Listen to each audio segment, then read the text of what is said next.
Welcome to the deep dive. We dig through stacks of info to pull out the real gems for you. And today, well, our mission is to give you a shortcut, really, to getting exceptionally well informed about negotiation.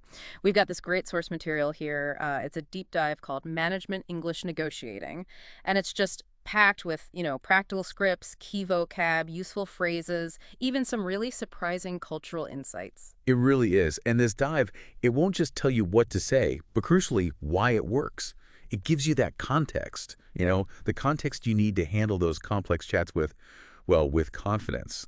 And what's really fascinating is how much of good negotiation just comes down to clear communication and really understanding the other side.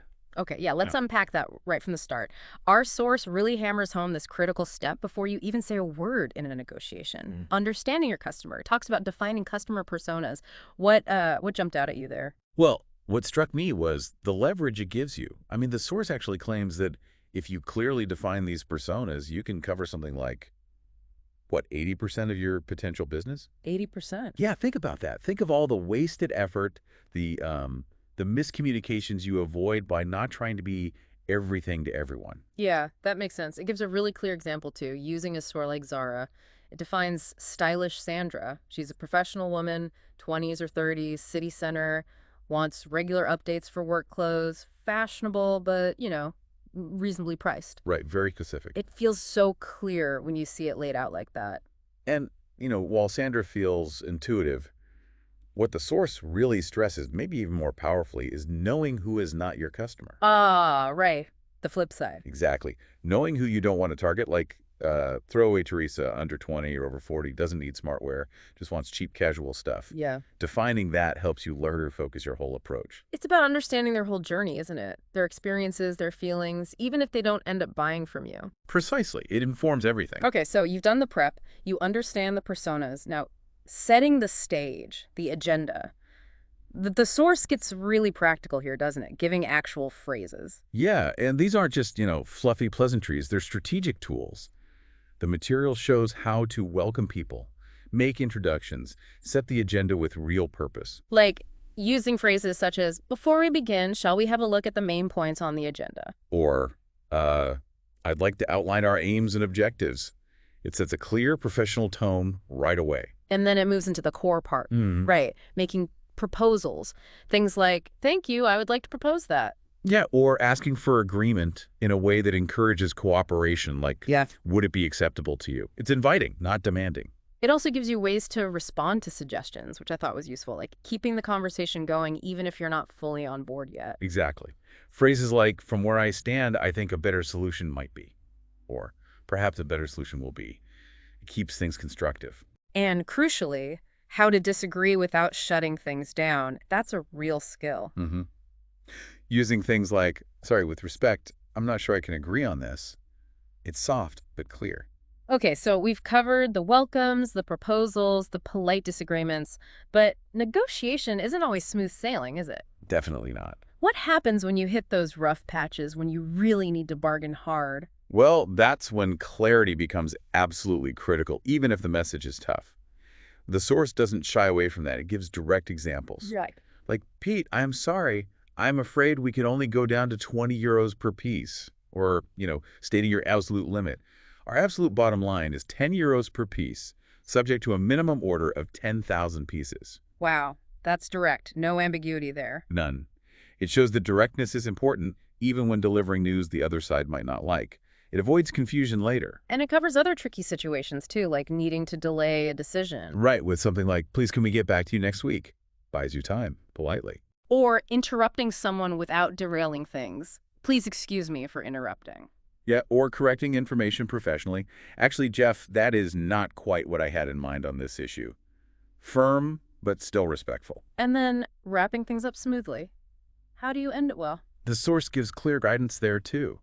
Phrases like, thank you, everyone. I think we have covered everything now. Or confirming the agreement. So this is what we have agreed, making sure everyone's on the same page. Exactly. And even polite goodbyes like, have a safe journey home and a great weekend, it reinforces the relationship and leaves a good final impression. That structure is really helpful. It really is. So that's the power of the words themselves. But what about everything else? The unspoken stuff.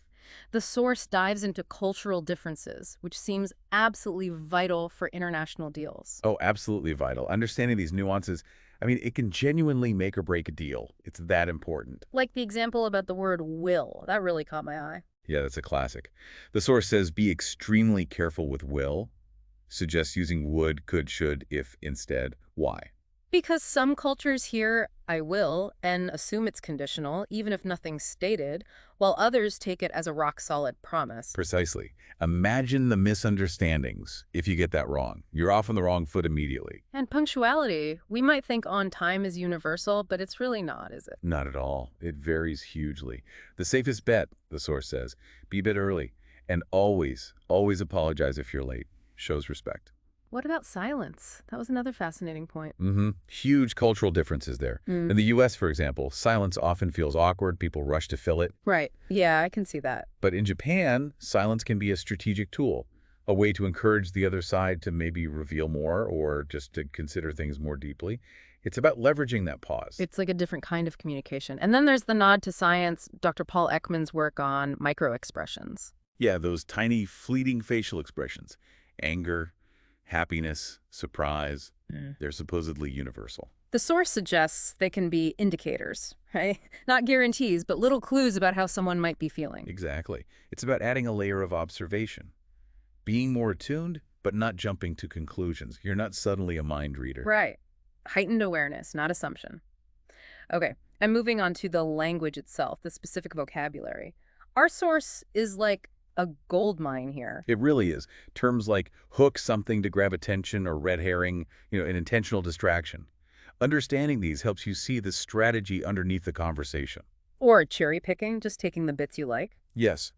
Or more complex ones like circular log rolling, where different parties trade concessions on different issues they care about. Yeah. Knowing the term helps you recognize the pattern. And the idioms, they really bring it to life. Elephant in the room. The big unaddressed issue, yeah. Or play your trump card, that decisive move.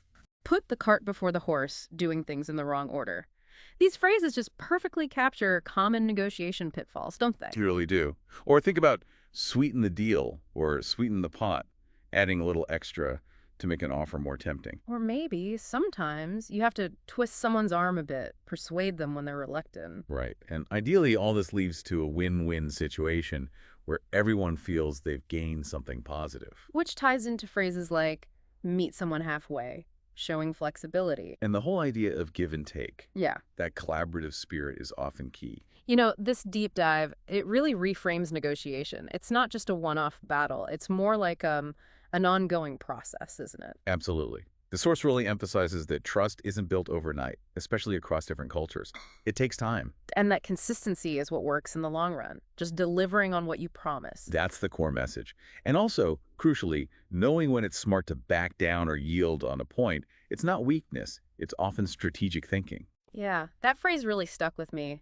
Don't let winning the battle prevent you from winning the war. Exactly. It's about the long game, the overall relationship, putting smaller disputes into that bigger perspective. It requires patience, doesn't it? It does. And finally, the source stresses follow-up. Seems small, but it's important. Just a courtesy email, maybe clarifying something, sending info they asked for. It keeps those communication lines open, reinforces the connection, it shows you're reliable. It's all part of that continuous process of building goodwill. Wow. What an incredibly rich deep dive. From understanding people to the words, the culture, the strategy. There is so much more to negotiation than just, hammering out a deal. Absolutely. We've walked through the key stages, explored how those cultural subtleties can trip you up or help you succeed, and looked at a whole toolbox of specific words and phrases. The goal here really is to give you tools, practical things you can use to feel more confident and be more successful in these interactions, whether it's a huge business deal or just, everyday discussions. It makes you think, doesn't it? Like next time you're in that situation, maybe you'll consciously try to make that connection in the first few minutes. Just some friendly small talk. Or you'll pay more attention to silence. Maybe think about how it might be perceived differently. So, thinking about everything we've covered, what really stands out to you, the listener? How might you use some of these insights next time? Yeah, maybe you'll even practice those polite disagreement phrases in the mirror. It's all about preparation and awareness, really.